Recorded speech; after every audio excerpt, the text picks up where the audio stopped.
Sud Radio Auto, l'occasion rêvée. Avec AD, le réseau 2000 garagistes et carrossiers multimarques. Chaque samedi est sur Sud Radio et sur Sud Radio seulement, on essaie pour vous avec nos spécialistes et Mobility TV un véhicule sur le marché de l'occasion. Dans un instant, nous allons essayer l'Audi A3 avec nos 3 spécialistes. Mais avant ça, on retrouve Julien Billon. Bonjour à vous. Bonjour. Directeur général de 3A Data, tous les chiffres du marché de l'automobile, aucun ne vous échappe. On va se pencher avec vous aujourd'hui sur un phénomène méconnu, c'est celui des occasions à 0 km. Alors, d'abord, j'ai envie de vous dire, mais c'est quoi une occasion à 0 km? Si elle n'a jamais servi, c'est pas une occasion? Oui, c'est particulier en effet. 0 km, en fait, c'est une appellation générique. On va plutôt parler en fait de véhicules qui sont passés par les réseaux des professionnels de l'automobile, plutôt les véhicules de démonstration. Et donc, ils n'ont pas forcément tout le temps 0 km. Donc, c'est en théorie 0 km. Ils ont roulé combien de temps en général? C'est rare ou beaucoup ou peu? Non, très peu. Et en général, oui, c'est des véhicules qui sont sur les parcs des professionnels de l'automobile depuis moins de 6 mois, voire moins d'1 an. Mais la limite, c'est 1 an. Quasiment neuf du coup. Parlons de ces occasions 0 km. Est-ce que c'est courant sur le marché de l'occasion? Il y a combien de véhicules qui sont en vente? C'est très courant. C'est très courant et c'est d'ailleurs en fait souvent une stratégie assumée par les constructeurs automobiles et les distributeurs en fait pour alimenter aussi le marché occasion, parce qu'on sait qu'il y a une partie en fait des particuliers qui n'achèteront pas de toute façon un véhicule neuf, qui se positionneront sur un marché du véhicule d'occasion, et on peut être en pénurie en fait de certains modèles sur le marché.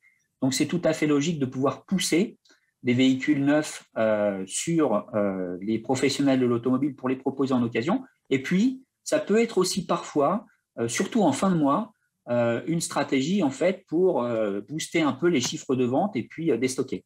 Mais ce n'est pas du tout le cas depuis ces 24 derniers mois, puisque comme on le sait, on est plutôt en pénurie et on est plutôt en difficulté dans les livraisons. Donc, c'est les stratégies qu'on voit aujourd'hui d'alimentation du marché occasion par les pros de l'automobile, c'est plutôt pour alimenter le marché. C'est plutôt pour alimenter le marché. Merci beaucoup Julien Billon pour cet éclairage.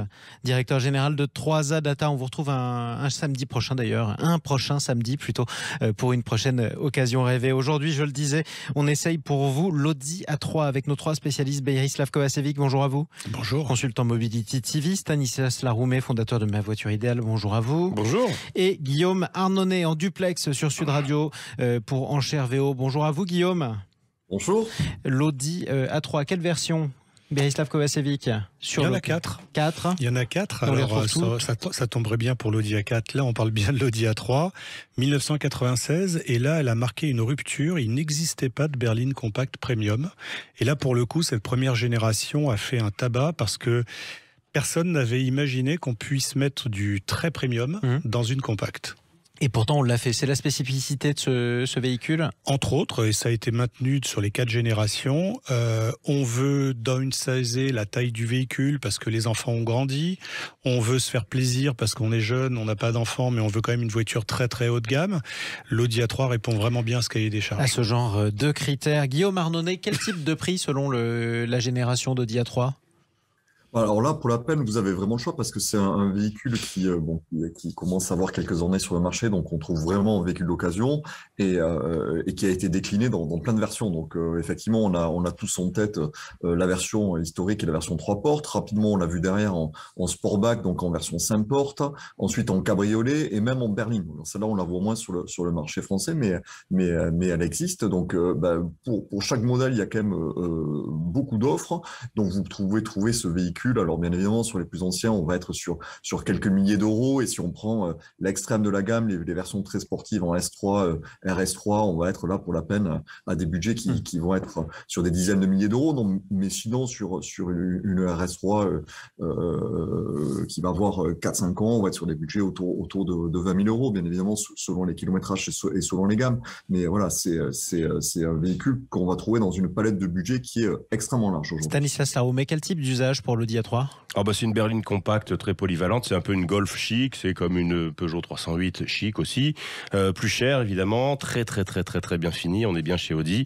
Moi j'ai une grosse préférence pour la 3e génération, donc de 2012 à 2020, qui pour moi était vraiment la plus homogène. Oui. Et homogène, même, c'est-à-dire Elle était à la fois relativement habitable, même si c'était pas très grand à l'arrière, plutôt confortable, et avec une planche de bord très épurée, très peu de boutons. Et mention spéciale au facelift, au restylage, pardon, je parlais français, au restylage de cette troisième génération qui a reçu le Virtual Cockpit. Donc, le cockpit virtuel. Et cockpit, mais il s'appelle, alors pour le coup là, il s'appelle Virtual Cockpit, et qui avait été introduit sur le TT. Et donc le restylage en 2016, et on pouvait paramétrer son tableau de bord, parce qu'on appelle ça comme ça aussi. Et ça faisait tout de suite très très moderne. Et moi je trouve même que la troisième génération est mieux que l'actuelle. Tiens, pourquoi ? Je trouve qu'elle est déjà plus jolie, oui. un dessin plus épuré probablement. C'était mieux avant. Ouais, mais il y a des voitures comme ça. La 308, moi je trouve que la précédente est presque mieux que l'actuelle. Il y a la Golf, c'est pareil. Je préfère la 7 à la 8. On ne sait plus où on en est, mais bon, la 7 à la 8. Donc il y a des voitures comme ça. Mais la 3, alors pour le coup, comme on l'a déjà dit, beaucoup de versions, des super moteurs essence. Bon, des diesels, même si c'est pas à la mode, mais pour les gros rouleurs, c'est pas mal. Avec des consommations très basses. Des 4 roues motrices. Enfin, il y a un large choix. Cabriolet qui est magnifique, surtout sur cette troisième génération. Plus joli que sur la deuxième. Et alors là, pour le coup, on trouve tout ce qu'on veut. Moi, c'est vraiment une de mes Audi préférées. Une de vos Audi préférées, bon, ce sera noté. C'est l'Audi préféré de qui, Berislav Kovacevic? Quel type de client? CSP+, qui démarre fort dans la vie ou qui veut une jeune très cadre belle deuxième dynamique voiture, avec ou une très carrière. belle deuxième voiture dans le ménage. Ça peut être aussi une voiture neuve ou très récente pour un couple de retraités qui veut se faire plaisir. Très clairement, clientèle plutôt à 40 ans, qui choisit souvent d'ailleurs les versions S-Line, parce que c'est celles qui s'achètent le plus cher, mais aussi qui se revendent le mieux. La patte un peu sportive plaît beaucoup. En 1,4 litre TFSI très répandu ou en 2 litres TDI 150 chevaux, c'est vraiment des voitures qui font plaisir à conduire. Après, attention, on est chez Audi en qualité de fabrication, Stanislas a raison, mais on est aussi chez Audi en baisse de qualité. Il y a eu des vrais soucis depuis le VW-Gate, il y a eu une baisse de qualité de fabrication. Le VW-Gate, c'est le Dieselgate autour de Volkswagen. Oui, alors ils ont été très forts en marketing chez eux, ils ont réussi à l'appeler Dieselgate, mais à la base, c'était quand même lié au groupe Volkswagen. Des bugs sur le MMI, des problèmes d'injecteurs, il y a eu quand même beaucoup de... Ça fait pas envie ce que vous me dites là. Oui, mais ils ont fait des efforts et ça commence à aller mieux depuis 2-3 ans, mais il y a eu une période dans les années 2010, on va dire 2014-2017, sur la troisième génération qui est très sexy, qui a eu quand même des soucis de fiabilité. Donc j'aurais presque intérêt à jeter mon dévolu sur les générations précédentes. Une voiture avec un bon carnet, un bon historique, chez un particulier ou un professionnel sérieux, pas de souci. Et c'est facile à vérifier, Guillaume Arnonnet? Oui, c'est assez facile à vérifier. Bon, d'autant plus que la traçabilité des véhicules en France, quand même, c'est pas mal amélioré. Donc oui, on arrive à bien suivre ça. Je rebondirais sur ce que disait, ce qu'il vient de dire, c'est que c'est un véhicule effectivement qui plaît et qui plaît à tous les passionnés d'automobile, parce que c'est pas uniquement, je dirais, un véhicule qui s'adresse au CSP+. Il y a beaucoup de gens qui trouvent ce modèle complètement iconique. Alors voilà, ça va effectivement intéresser tous les gens qui sont passionnés d'automobile à un moment ou un autre aiment ce véhicule. Donc voilà, c'est un véhicule qui plaît énormément et qu'on voit beaucoup sur le marché. Et il est temps d'ailleurs de remercier nos 3 passionnés d'automobile sur Sud Radio. Merci à tous les 3. Berislav Kovacevic, consultant Mobility TV, Stanislas Laroumet, fondateur de Ma Voiture Idéale, et Guillaume Arnonnet d'Enchères VO. On vous retrouve samedi prochain pour une prochaine occasion rêvée sur Sud Radio.